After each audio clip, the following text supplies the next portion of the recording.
Hello everyone, আজকে বানাচ্ছি lemon pepper chicken. তো সেটারই রেসিপি তোমাদের সাথে শেয়ার করছি। এসছি আজকে মামাবাড়ি, তো বোনদের রিকোয়েস্টে, সব বোনদের রিকোয়েস্টে বানাচ্ছি লেমন পেপার চিকেন।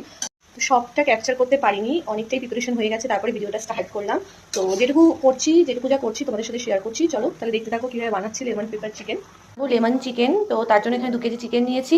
চিকেনটাকে ভালো করে ক্লিন করে তার মধ্যে black pepper, oregano, chilli flakes আর দিয়েছি গন্ধরাজ লেবুর রস আর গন্ধরাজ লেবুর জেস্টটা দিয়ে ভালো করে চিকেনটাকে ম্যারিনেট করে রেখে দিয়েছি কিছুক্ষণের জন্য। ও আর দিয়েছি কাশ্মীরি রেড চিলি পাউডার একটু কালারের জন্য। সব কিছু দিয়ে এটাকে ম্যারিনেট করে রেখে দিয়েছি। আর এইদিকে বানিয়ে নিয়েছি হোয়াইট সস, সেটাকে ক্যাপচার করা হয়নি। হোয়াইট সসের জন্য কড়াইতে একটু আমি বাটার দিয়ে একটু ময়দা দিয়ে সেটাকে ভালো করে মিশিয়ে নিয়েছি। তার মধ্যে একটু দুধ দিয়েছিলাম, দুধ দিয়ে আবারও একটু ভালোভাবে অল্প অল্প দুধ দিয়ে মেল্ট করে নিয়েছি। তারপরে আমি চিকেন স্টক বানিয়েছিলাম, যেটার মধ্যে আমি কিছুটা চিকেন, জল আর একটু গন্ধরাজ লেবুর পাতাও দিতে পারো বা গন্ধরাজ লেবুর স্লাইসও দিয়ে দিতে পারো। ওটা দিয়ে একটা স্টক বানিয়ে নিয়েছিলাম। সেই স্টকটা দিয়ে এখানে আমি হোয়াইট সসটা তৈরি করেছি আর অরিগানো, চিলি ফ্লেক্সের মধ্যে অ্যাড করা রয়েছে। তো প্রিপারেশন মোটামুটি রেডি। কড়াইতে সাদা তেল আর একটু বাটার দিয়ে চপড অনিয়ন আর চপড গার্লিক দিয়ে একটু এটাকে ফ্রাই করে নিচ্ছি। এটা মোটামুটি হয়ে গেছে। এর মধ্যে আমি এখন এই চিকেনটা আস্তে আস্তে দেবো, দিয়ে ফ্রাই করবো। এই চিকেনটা এর মধ্যে দিয়ে দিয়েছি। চিকেনটাকে ভালো করে অনিয়ন আর গার্লিক যেটা ফ্রাই করেছি ওটার সাথে ফ্রাই করে দেবো। ভালোভাবে ফ্রাই হলে তারপরে ওই সসটা অ্যাড করবো। এই চিকেনটাকে হাই ফ্লেমে দিয়ে ফ্রাই করে নিচ্ছি প্রথমে, যেহেতু অনেকটা পরিমাণ মানে অনেকটা কোয়ান্টিটি চিকেন রয়েছে, এর জন্য এটাকে ঢাকবো না। আর এভাবেই এটার জল টানতে টানতে এটা অনেকটাই সেদ্ধ হয়ে যাবে। তারপরে এর মধ্যে হোয়াইট সসটা মিক্স করে কিছুক্ষণের জন্য ঢেকে দেবো। ও চিকেনের থেকে এত জল ছেড়েছে, এটা টানতে অনেক সময় লাগবে এখনও।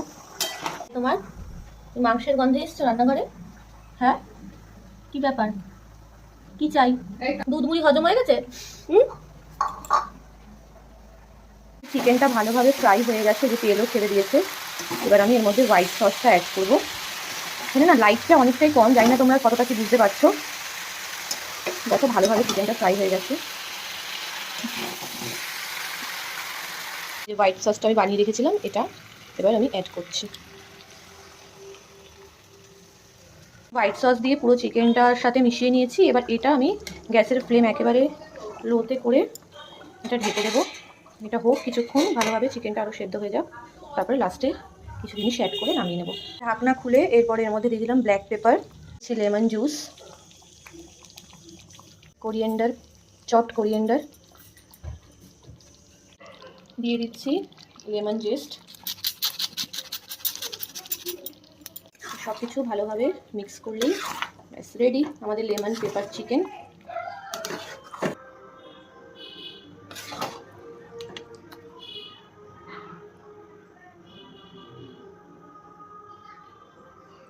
তো ডান লেমন পেপার চিকেন। এবার টেস্ট করার পালা, সবাই খেয়ে কি